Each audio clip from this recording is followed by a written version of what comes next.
I pledge allegiance to the flag of the United States of America and to the republic for which it stands, one nation, under God, indivisible, with liberty and justice for all.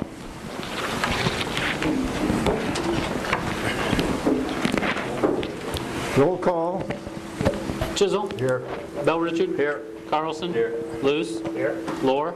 Here. Rustad. Here. Johnson. Here. We have a motion for approval of the agenda. Approve. So moved. Moved by Lohr Second. and seconded by Bella Richard. Roll call. Lohr. Aye. Bell Richard. Aye. Carlson. Aye. Luce. Aye. Johnson. Aye. Rustad. Aye. Chisholm. Aye.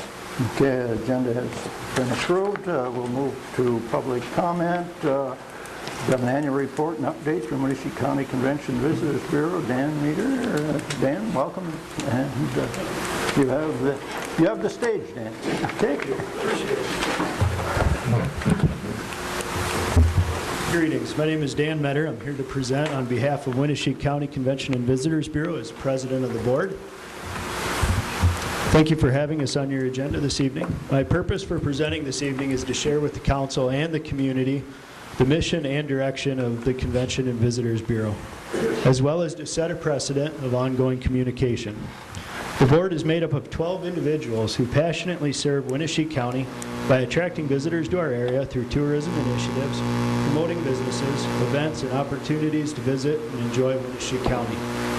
We constantly ask ourselves, how can we best serve our partners and be responsible stewards of the finances and marketing responsibilities placed in our care by our membership, City of Decorah, and Winnebago County. A few of our successes this year have included an improved website with over 102 site visits, visibility of the region through Imagine Northeast Iowa blog with over 4,500 engaged users, being featured as cover stories on national magazines such as Midwest Living, and growth of our social media followers. Winnebago County was also strongly represented at the Iowa State Fair and Minneapolis Sports and Tourism Show, thanks to the help of our active volunteer base. Looking ahead, the board aims to improve communication and build collaboration with community partners, improve relationships with WCCVB members, deliver consistent and improved quality of our digital marketing, and regionally focused marketing initiatives to have better leverage of our marketing dollars. Following the resignation of our executive director, we are currently focused on hiring a new director who will be working throughout the county, focusing on partner relationships, collaborations with community organizations, and supporting the visitor centers and brochure racks. WCCVB is engaging outside help to help manage HR for the board and lead the search for a new director. The board is currently reviewing estimates from groups that can provide HR support and will move forward with hiring third-party help in the coming weeks. Upon hiring HR assistants, the board will develop a hiring committee with members from our key community stakeholders, including Decorah Chamber, WCDI, Hotel Motel Committee, Winnebago County, as well as representation from our board. We would like to have a director hired by the end of January. In efforts to be fiscally responsible, the WCCVB has acquired space adjacent to Gosling's new showroom on Mechanic Street at an affordable cost. The new space will be used for storing brochures and equipment, with potential in the future of being available as a rack card location, information center, and office space. With its view from Mechanic Street and Highway 52 intersection, it has great visibility from a high-traffic area. Thank you for your time and service to the community. We live in an incredible part of the state of Iowa, and the Winnebago County Convention and Visitors Bureau is excited to help promote business events and other opportunities and attractions to boost tourism and attract visitors to Decorah and surrounding communities throughout the county. This concludes my update to the council. Are there any questions? Questions for Dan? You mentioned a third party for HR support. Yes. What is that exactly? Or? So initially, we're just looking for somebody to review all of our HR documents, kind of look over our process and our hiring process, and also to do the search and to engage the committee that will be doing the hiring. Okay. Have you signed a lease at the building that you're moving to from the chamber building? They were willing to go month to month.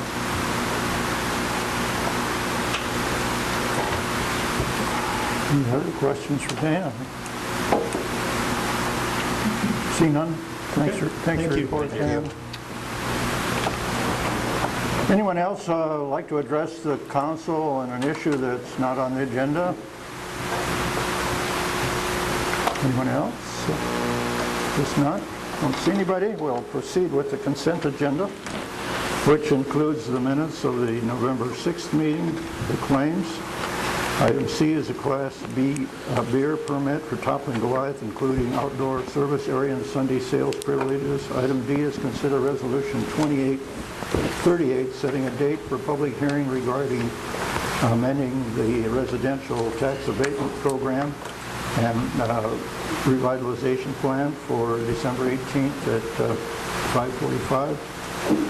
Item E is consider Resolution 2839, entering into an amended professional service agreement with Clap Saddle Garber for a airport runway improvement. Item F is partial pay number 1, Iowa Highway 9 West Water and Sanitary Sewer Improvement Project of $78,821.45. Item G is partial pay number 3, final payment of 2017 asphalt street maintenance project. Actually, yes, $6,338.30, and then Co-H is a co-payment of number 1, 2017 asphalt street maintenance project of deducting a change order, so it is the $6,338.30 deducted from that. Item I is partial pay number 4, which is 2017 Park Street and Short Street storm sewer and street improvement of $14,841.09. Any questions about the consent agenda? Mayor, just a couple of comments. I'd asked the council a question on Resolution 2838 regarding the residential tax abatement, the revitalization plan moving forward. Our special bond counsel asked me to pose the question to the council as to whether the new plan would have a sunset date or not. Of course, I'll remind the council you have the ability to rescind annually at any time, but our bond counsel thought that that would eliminate any extra steps or costs into 3 years if you wanted to renew it. If you have a preference either way as to how you want to handle that plan. And you don't need a definitive answer, but some direction tonight so we can prepare the ordinance for December 18th would be helpful. How much extra expenses are we talking about? It's hard to say, but usually our bond counsel work is in the $3,000 to $5,000 range. For like one ordinance? Right. Wow. I think it makes sense to lift any sunset and just let it be a yearly review process and decide at that time what to do with it. Others' thoughts? We're trying to get a consensus here tonight, or just a discussion? Well, just a little discussion, give us some direction on how to write it. I mean, is there any upside by going with a sunset of 3 years, 2 years, or, is there any upside? Well, so it's really the council's comfort level with the program, and if you really will consider it annually, which you have in the last 3 years, if you'll continue to do that, you don't need to have a sunset in it if you continue to look at that. My expectation is it would be an annual review. There's no point to have the additional expense of writing into, ordinance every time. It's what sunset, so I see no reason for the sunset. I would agree. Makes sense. You see nods on that, so that will be in. So you've set the hearing for December 18. We'll write it that way if I hear differently. Otherwise, between now and then, we'll make changes. I would ask if the council has any questions on Resolution 2839, expanding services or amending services for Clap-Saddle Garber for a runway improvement program. As I've stated in the background notes, the FAA came back to us before we designed and bid that project and indicated they had desire to see a little more work done and offered more money for that project. It still remains a 90% FAA, 10% city project, so the net effect for consulting services for the city is about $1,400. Any questions on that? And then just clarification on item H, which is a change order. That deduct amount is $3,195.15. You may have a copy, an earlier copy that has a different number there. Okay, with those changes, is there a motion for approval of the consent agenda? I'll make a motion for approval of the consent agenda. Okay, motion by Carlson and seconded by Luce. Roll call. Carlson? Aye. Luce? Yes? Johnson? Yes. Rustad? Aye. Lohr? Aye. Chisel? Aye. Bell Richard? Aye. Okay, consent agenda has been approved. Item 6 is consider introduction of the first reading of ordinance 1213, an ordinance amending section 6.3 B's Title 6 of the Code and Ordinance of the City of Decorah, second reading. Have any comments on that ordinance, Chad? I've not received any comments at City Hall. And just to follow up, I guess, from the first reading, we did strike information dealing with annual permitting or annual licensing in favor of a one-time license to be acquired within 30 days of application or acquiring the honeybees at $10. And then we struck out item number 5 under regulations or restrictions, which had to do with notification of adjoining property owners. I think the rest of it remains the same. Okay, do we want to make a motion for the second reading of the B ordinance? I'll make a motion for approval of ordinance 1213. Okay, Carlson made the motion for acceptance. Second. And seconded by Lohr. Now, was there any other concerns? I've just had a few people bring it up that, why are we, because some folks are, like I said, get deathly ill, potentially life-threatening if they get stung by any bees of any kind. I guess if we're going to just allow it one time to notify the neighbors, what happens if there's a change in neighbors, and if we do have somebody move into a neighborhood where they are get ill from it, what's their recourse? Can they petition the city then to remove those? There are provisions in this writing for that. I mean, if it's a health issue, we should have something for recourse. Just to play devil's advocate, how do you prove that it's someone's bee that stung you, though? If we're not tagging on there. It could just be a wild bee.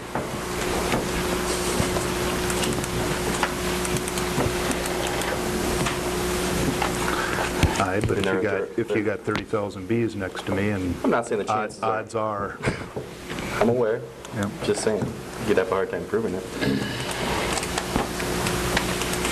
Other questions? Roll call? I think there was a Oh, comment potentially.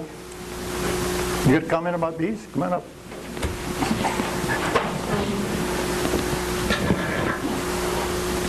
I would like to point out that if I were buying a house, I would not buy a house anywhere near a property that had beehives on it. Secondly, you don't just have one beehive. Periodically, a new queen hatches, and she will fly away and take half the hive with her. So you have 2, and then you have 4, and then you have 8. Now, not all those hives are going to survive, but nonetheless, you are increasing exponentially the danger to people who are allergic to bees. I lived in the country for a few years, and I lived next to commercial beehives. They do swarm. When the new queen hatches and takes half the hive with her, the bees swarm, and they're not friendly. They're nervous because it's very difficult to protect a queen, to protect a moving target, basically. They tend to be agitated, and they're a little more hostile than they are normally. I don't think having beehives in town, in a city, in a populated area, is safe. The danger of someone going into anaphylactic shock as a result of being stung is far greater than any benefit that may be reaped by having beehives in town. I don't think it does the bees any good, frankly, because they'll have more flowers, they'll have more space and less pollution in the country than they will in the city. So I strongly recommend that this ordinance not be amended. As I said, I've seen 2 swarms in my life. I don't ever want to see something like that again because it's frightening and it's extremely dangerous. Thank you. Would you state your name and address, please, for the record? My name is Sharon Del Vento, and I live on Rural Avenue, and I've lived in Decorah for 22 years. May I ask, are you allergic to bees? Not that I know of. I know people who are. They frighten me. And I know a number of people who have EpiPens, and those are very expensive, and the danger of getting stung is very real for them. Any other question? Yes? Oh, actually, no, I'm sorry. Do I see one of our resident bee experts here? Could you please address some of those concerns? If you do. If you could, please. Sorry to put you on the spot. State your name too, please. Kirk Larson, I'm a biology professor up at Luther and also have some beehives. The swarming does happen, and beekeepers work hard to make sure that the swarms don't get away from them, and if they do, they're going to go collect them. And the experiences that I've had with swarms are that they are not aggressive. There's a lot of confusion between bees and yellow jackets and hornets and that type of thing, and a lot of people who do get stung, it's not by the honeybees, because the honeybees simply aren't going to be protecting their hive. They are not going to be going out potentially trying to sting prey, that type of thing. I'm trying to remember what all the other concerns were, but in there, but Well, there was one question, or there was a point about multiplying of the hives. Right, and that's when swarming occurs, is a division of the hive, and that's a natural process of the hive, but beekeepers who are staying on top of it, and I'm assuming anybody who is going to be keeping bees within the city limits is going to keep a pretty close eye on their bees, and there are things that beekeepers can do to prevent swarming from occurring. Well, in our ordinance only allows up to 2 hives per property. That's right. Is that correct? Mm-hmm. Is that going to be an issue for the beekeepers to limit it to 2? That's the boxes to have 2 on there, and if a hive swarms and he's got too many, he's going to have to take them out of town, right, to a different location. So. But you can add supers to increase. Right, but supers don't add anything. Anything to the hive. The supers are just to house the worker bees that are there, the size of the hive, and it naturally increases over the summer. In talking to a honey provider, beekeeper at the farmer's market on Saturday, his statement was the time of a swarm, they're fairly docile. They are. Swarming, they're out there looking for a new place for the queen and half the hive to go. And, I mean, you see pictures of people with bee beards. That's often taken us from a swarm. Yes. And just to be clear on what the ordinance actually says about additional hives, under restrictions number 2, no more than 2 beehives are allowed on any minimum size lot in any residential or agricultural zoned district. 2 additional hives may be added for each additional half-acre lot size. So 4 would be the total you can have. And I don't know if you know anything about this or not, Kirk, but we were given information about the City of Madison's ordinance, it looks like it was from 2014. Did it go into effect, and do you have any information on how that's... I haven't heard any negative feedback from Madison, Duluth, Indianola here in Iowa. There's a number of other cities that have fee ordinances in place that they had, and we're basically following those cities' leads on this ordinance. Thank you. Any other discussion? Roll call on this ordinance? Okay, I have a motion by Carlson and a second by Lohr, is that right? Carlson? Aye. Lohr? Aye. Rustad? Aye. Johnson? Aye. Luce? Aye. Bell Richard? Aye. Chisel? No. Okay, carried, one dissenting vote. Item 7 is consider entering into a 28E agreement with Winnebago County for the administration of the IT equipment. So I guess you've had the IT agreement, but the explanation, Chad, I guess is in order. So the county, last Monday, I believe it was, did approve an amended 28E agreement for the sharing of equipment. A couple of points. There is a paragraph in there regarding password policy. Would draw your attention to that. The agreement was otherwise negotiated between the two IT directors, and basically it provides for the sharing of any of the Metronet equipment, including switches, the ShoreTel phone system, wiring, WatchGuard fire panels, wireless device management, access points, semantic antivirus, and then through a table under Section 3 does list specific equipment and who owns that equipment, whether it be joint, county, or city. And again, the county did approve that, I think, last Monday, so staff would ask for the council's concurrence tonight.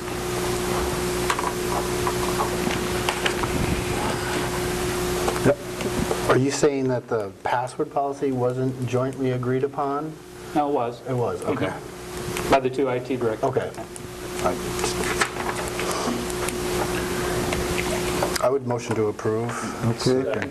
Bill Richard made a motion to approve, second by Lewis. Any other discussion? Roll call? Bell Richard? Aye. Luce? Aye. Johnson? Aye. Rustad? Aye. Lohr? Aye. Chisel? Aye. Carlson? Aye. Okay, agreement carried. Item 8 is consider a letter from Winnebago County regarding reimbursement for information technology equipment, and I think that's the same as the previous one was $26,267.28. And Chad, the equipment we're talking about here? So the equipment that the county is asking for reimbursement for is the equipment that was pulled out of the previous sharing agreement, which was more of a general understanding, as it was not documented in the way the agreement that you just approved was. So it generally had to do with the servers, some of that larger scale equipment, which is why the dollar amount is so high. If you'll recall from previous discussions, the county was looking for equipment valued at about $114,000, $115,000 or something like that. And through just a general understanding of cost sharing at that time was 60-40.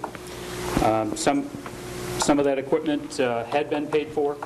A lot of it, most of it, hadn't been billed back to the city over the last 4 or 5 years. And it wasn't until we started having this conversation about separating directors and equipment that the county submitted this bill. I think it was back in April, maybe. As I've reviewed it, my letter dated September 14th with our IT director, I offered, with no council input or approval, cost sharing of $26,000 based on expected or useful life of that equipment and depreciation thereof.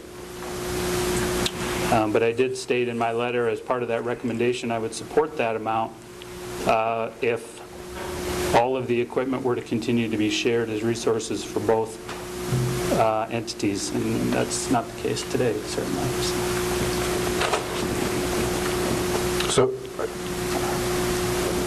Are you referring to like all the equipment that we're paying for right now? Some of it we no longer have access to, or what they're requesting us pay for?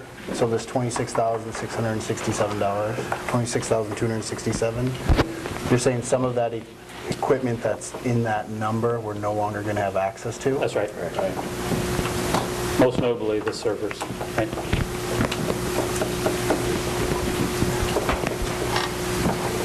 And in my looking at the spreadsheet, it looked like the servers purchased early 15 were about $14,000 worth. So it seemed to me at least that much should be subtracted off of anything we offer to pay them. Say that again? That number doesn't seem right. Say that again. Just the servers, the two servers totaled $14,042. It'd be more than that. More than that. What the 26,000, that is for the servers, the licensing, the Microsoft licensing, the VMware for virtualization, and the V, which is the backup stuff.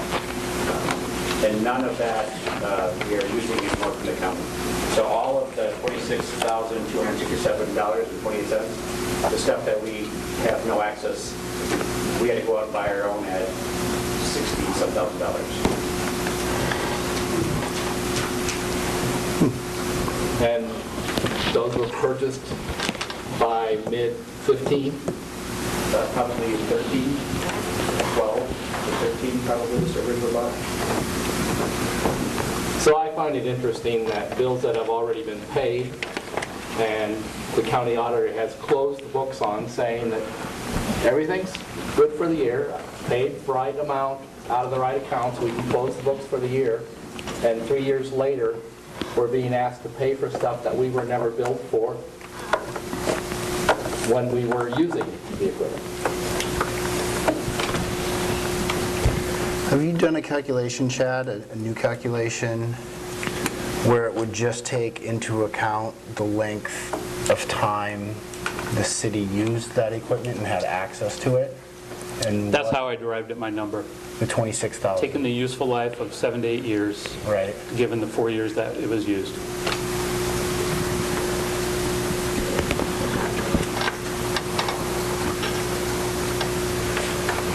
So do you want to take action on this tonight, or more discussion?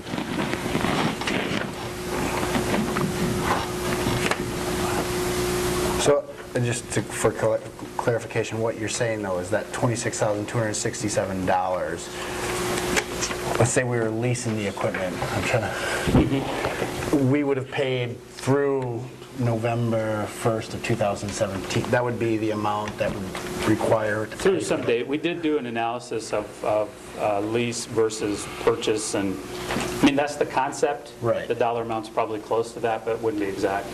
I mean, ultimately, if we were to still be able to maintain access and use of this equipment for another 3 years or what have you, that number would be higher to account for those additional years Could that be, we'd have right. access. Yep.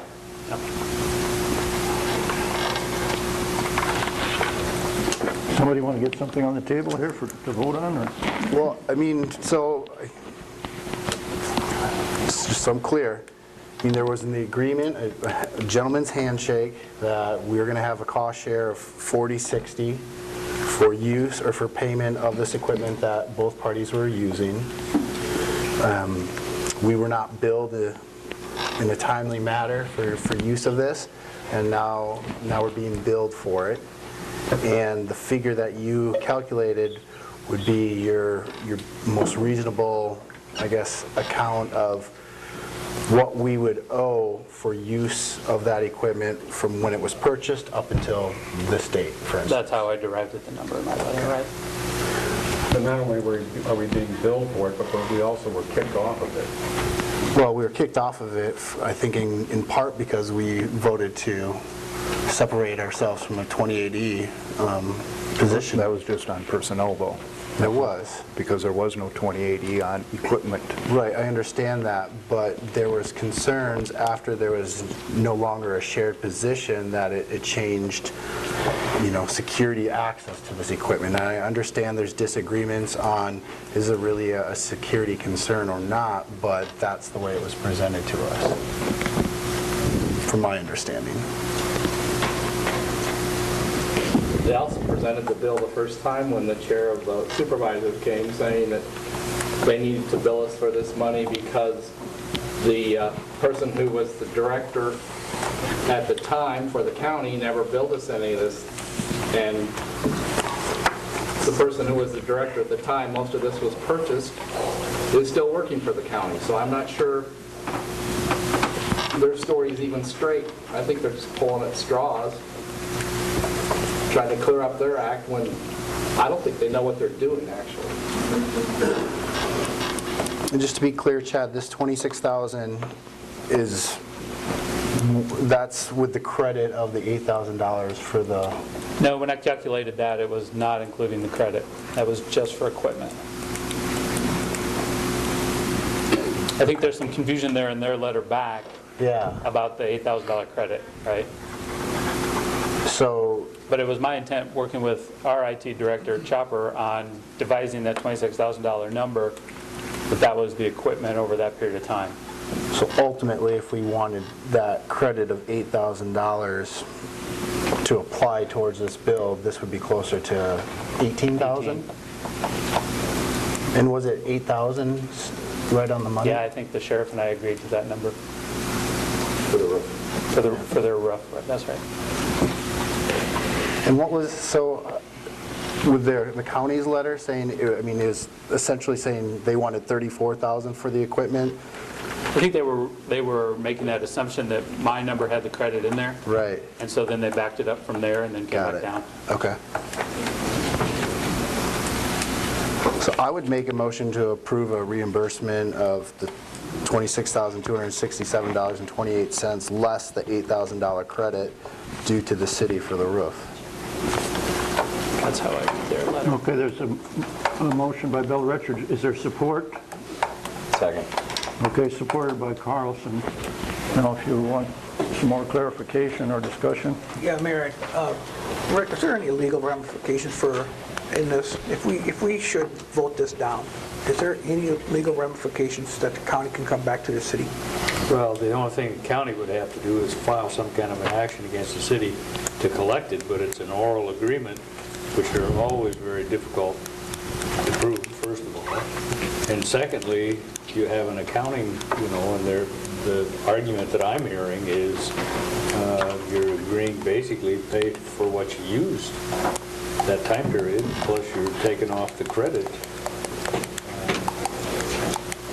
And yeah, that's a ramification. If they feel strongly that they're entitled to the whole thing, they have to file an action to collect it. And you have the right to defend it and make the same arguments you're making now. Thank you. Another discussion? I'm just having a hard time coming to terms with this whole situation. We have talked about this for months, and this is actually dividing a wedge between the county and the city. And I wish there was some way that we can come together, soon. I hope the next council, next mayor, will soon come together with the county and work out a better working agreement between the two entities. I agree, and I want to work with the county in the future.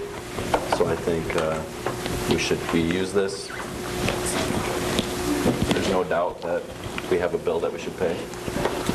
So I think we should pay it and move on. Any other comments? Roll call? Can we have a reading of the motion? Motion, please. So the motion is to pay the county the $26,267.28 as discussed, less the $8,000 for the cost share for the roof on the sheriff's office, right? So $18,267.28 would be the net. Are you clear? No. Okay, I think we're ready for... Okay. Bell Richard moved and Carlson seconded. So Bell Richard? Aye. Carlson? Aye. Luce? No. Johnson? No. Rustad? No. Lohr? No. Chisholm? No. Failed. Was it 5-2? Yes.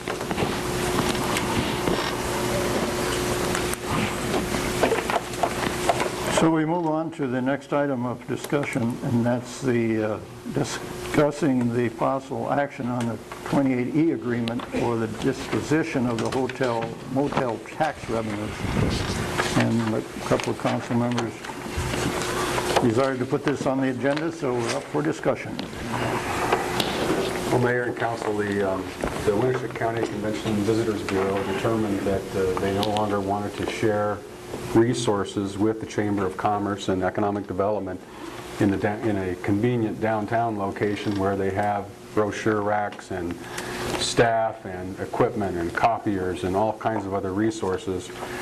And just months before, we had renegotiated a 2080 agreement, switching management of the hotel motel funds from the Chamber of Commerce to the Winnebago County Convention and Visitors Bureau.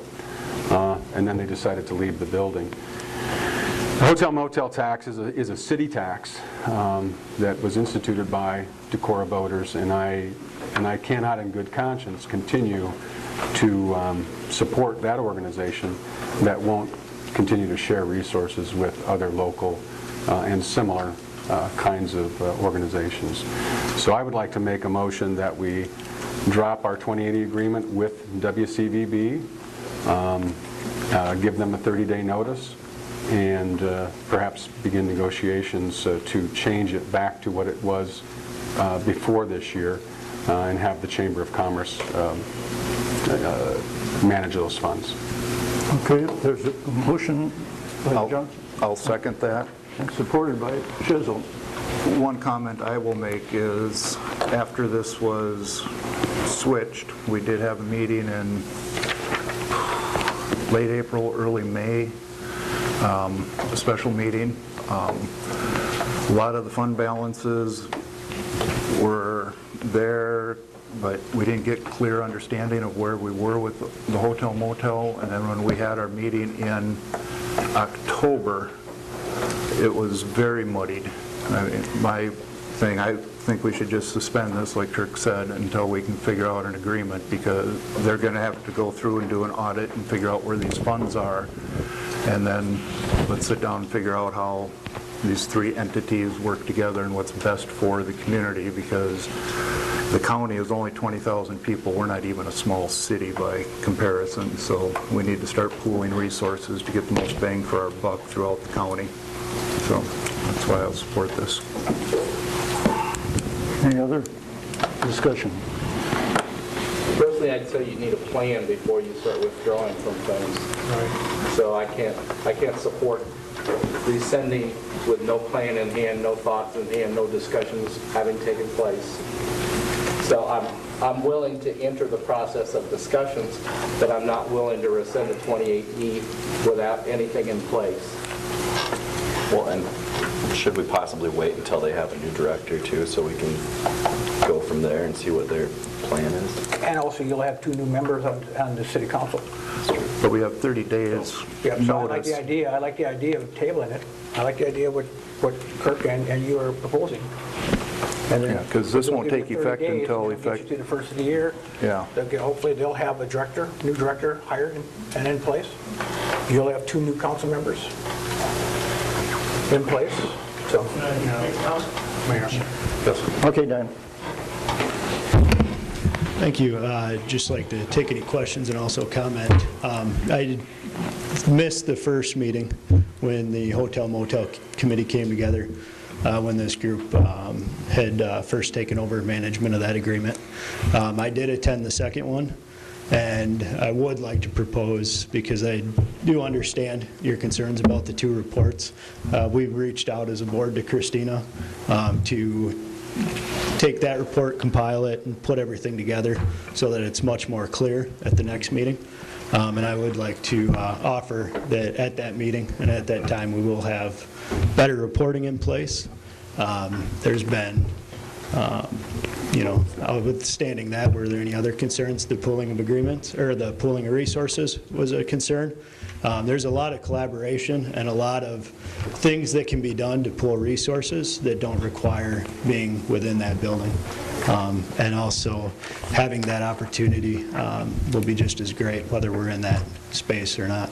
So, on other projects, obviously copiers, phone costs, things of that nature won't be available.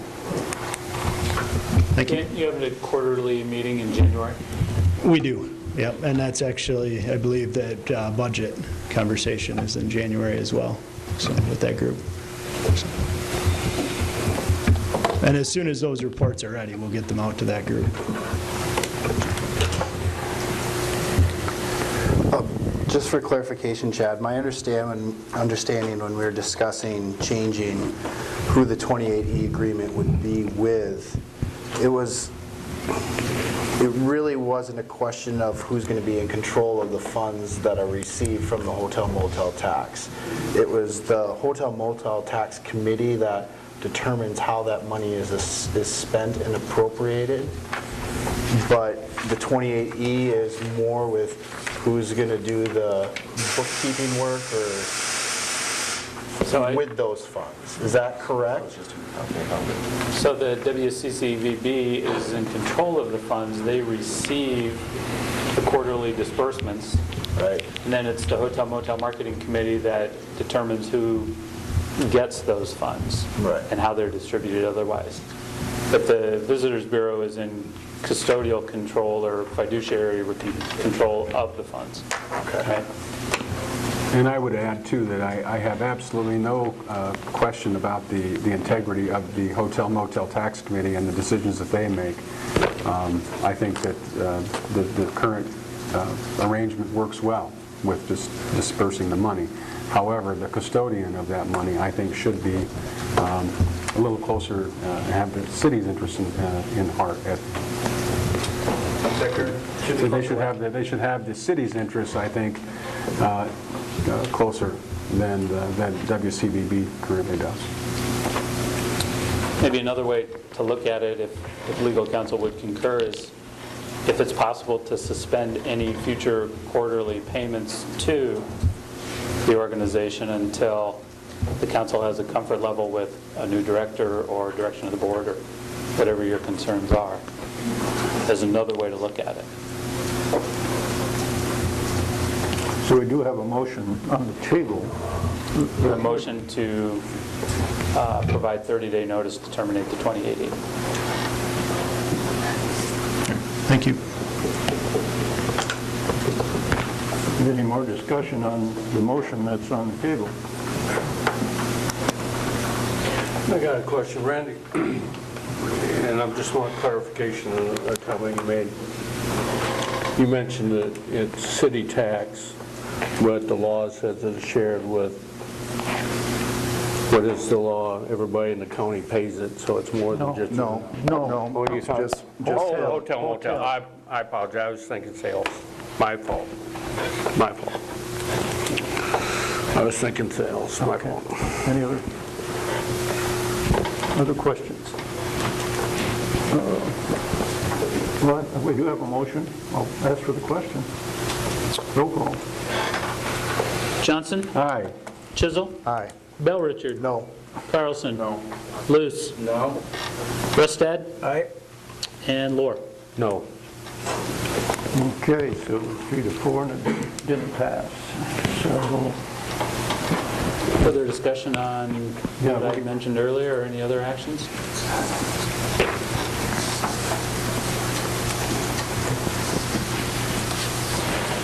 any other actions, Kurt, or would you consider this withholding until discussion or arrangement, or? Seeing none, I guess we'll move on.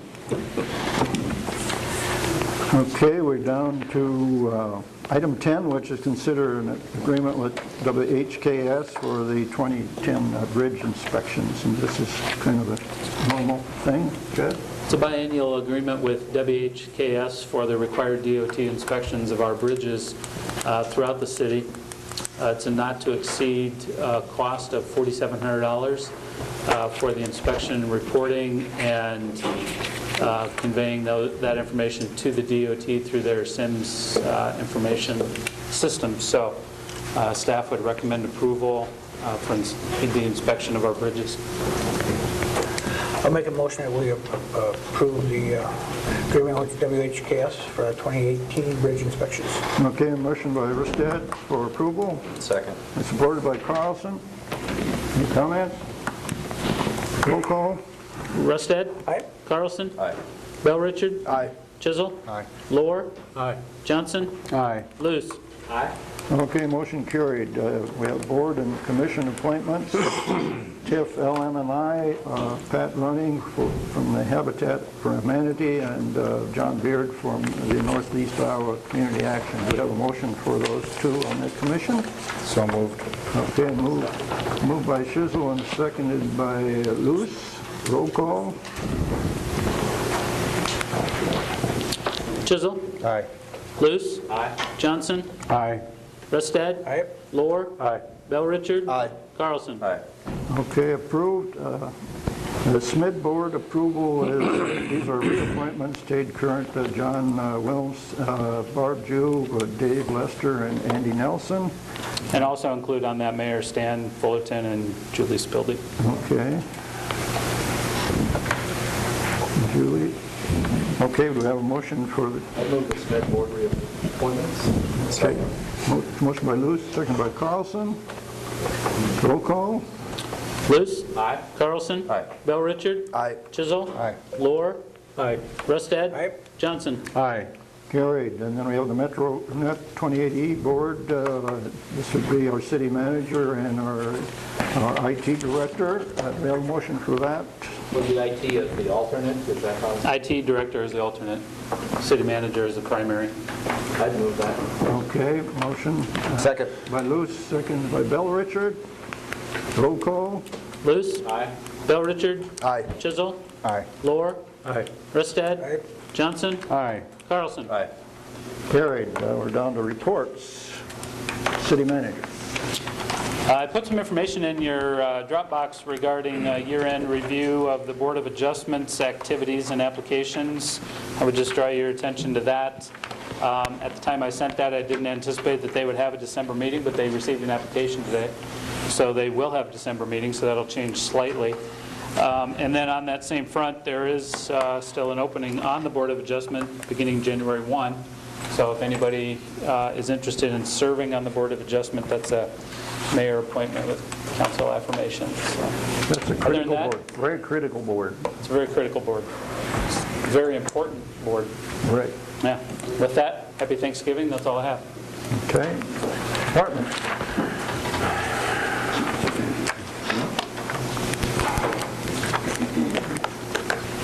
We're wrapping up leaves here shortly. November 15th is the last day that residents can rake leaves out in the streets.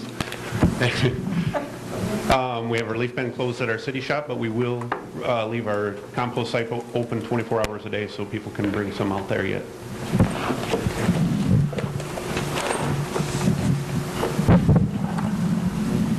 Just a quick update on traffic signals. If you recall from last summer when the bridge project was going on out near Gunderson, there were some things that were discussed, and those have been waiting for the bridge project to be completed, and they're coming back to fruition, and that is the advance warning signals that will notify you of traffic signal changes from the green to red. We have those on two approaches of those two intersections, Montgomery and the Old Stage. Today, the two approaches that do not have them will be getting them over the next couple weeks. So just a heads up. Would you, are they working on that, bike trail? It looks like there was trucks going on, do you know? Out in... On the washout on Doug Road? Doug Road. Yes, I'm sorry. We did start that. Thank you. That's my other note here.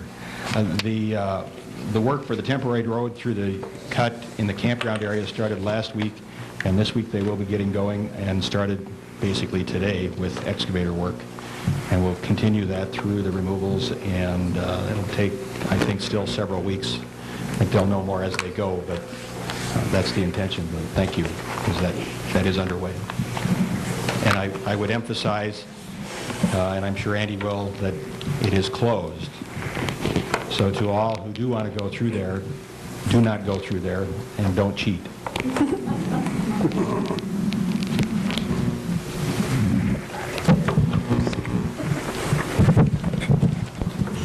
Okay, a couple of things this evening. First of all, on Monday, the 27th, so next Monday, we are going to do our first ever council-elect orientation. We've been working for several months now to put together a packet of information that we're hoping won't be overwhelming and intimidating for our new members. But we will be doing that on Monday, and we'll see how that goes.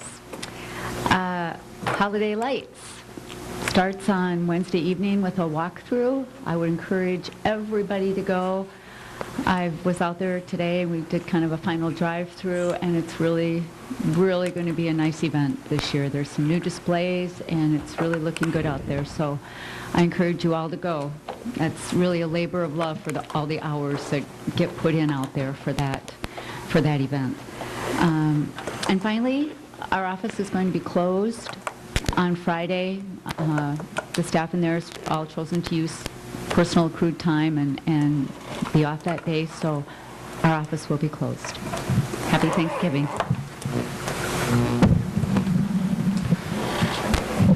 By now, some of you have maybe heard and some maybe have not. We had a issue with one of our sewer trunk lines that runs through the Upper Iowa River just north of Valley View Drive last week. It was kind of undermined over the years, and it started to separate, and we got a lot of infiltration and stuff entering our lift station, but it has since been repaired. It has been cased in cement, and the bank has been put back to its somewhat original status, and now once it firms up and dries up, we're going to do some more bank stabilization with some riprap and everything else and try to prevent that from happening again.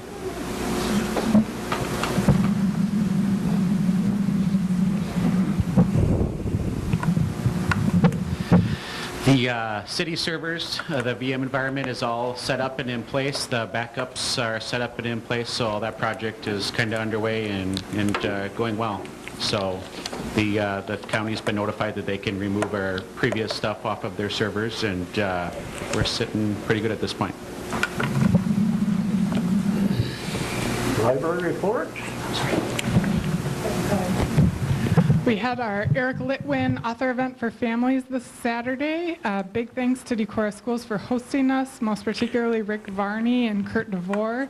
We were in good hands over there. We had 676 people attending between the two performances. Everybody had a really good time. We've been getting lots of good feedback from families about the experience that they had there. The event was funded by the Friends of the Library with support from the Walmart Foundation, so we're really grateful for that. Big thanks also to the street department who came and welded and reinstalled our gutter boots. I had never really heard of a gutter boot before recently, but I've discovered that they're very expensive and they're really quite important, so we're very thankful to the street department to come and help us out so we didn't have to purchase new ones. Thank you. You want to comment about Sunday closing? Yes, Sunday closing, thank you. The library board has voted to go ahead and close the library on Sundays. We've been watching our statistics for both traffic and circulation of library materials on Sunday, trying to evaluate whether that's a good time to be open and the best use of our resources in terms of funding and staff time. And we've come to the conclusion that it is probably not. There are many other times during the week that those patrons are able to access our resources, and so we decided that that would be a good efficiency measure as far as funding is concerned. So after Sunday, December 17th, we'll be closed on Sunday, as we have been historically during the summer months. Thank you.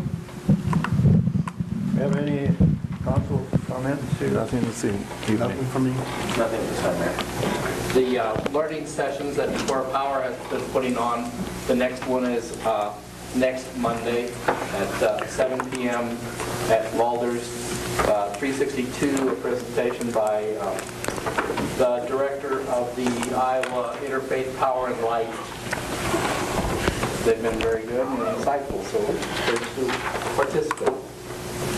The next one will be December 5th, and it is about the microgrid storage and cybersecurity at the community level. And it's interesting how if you have your own electric grid and you're not connected to others, you're actually more secure in terms of cyber security. If you indulge me, Mr. Mayor, when I got out of college, I spent my first 10 years with a Fortune 500 company. And the execs that I worked with, I would watch and see how they managed their people and employees and made them feel part of the team.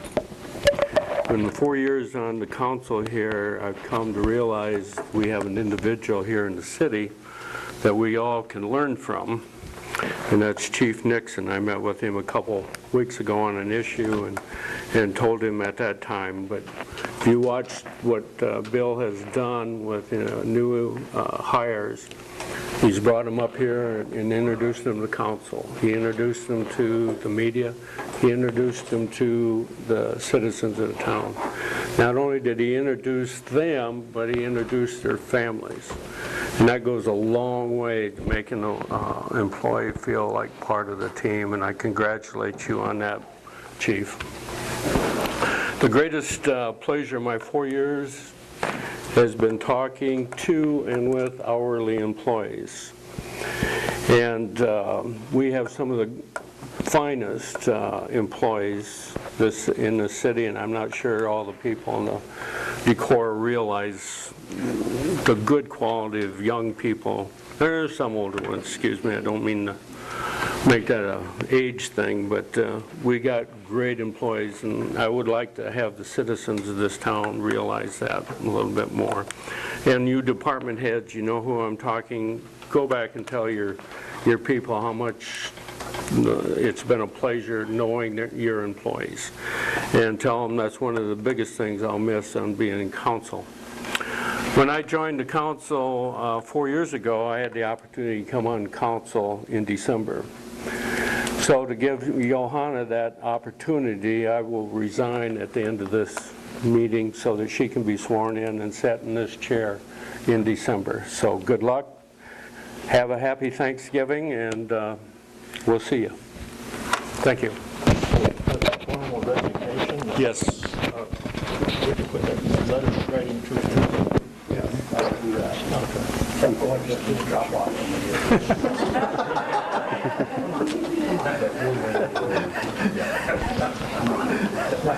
Okay, do you have anything?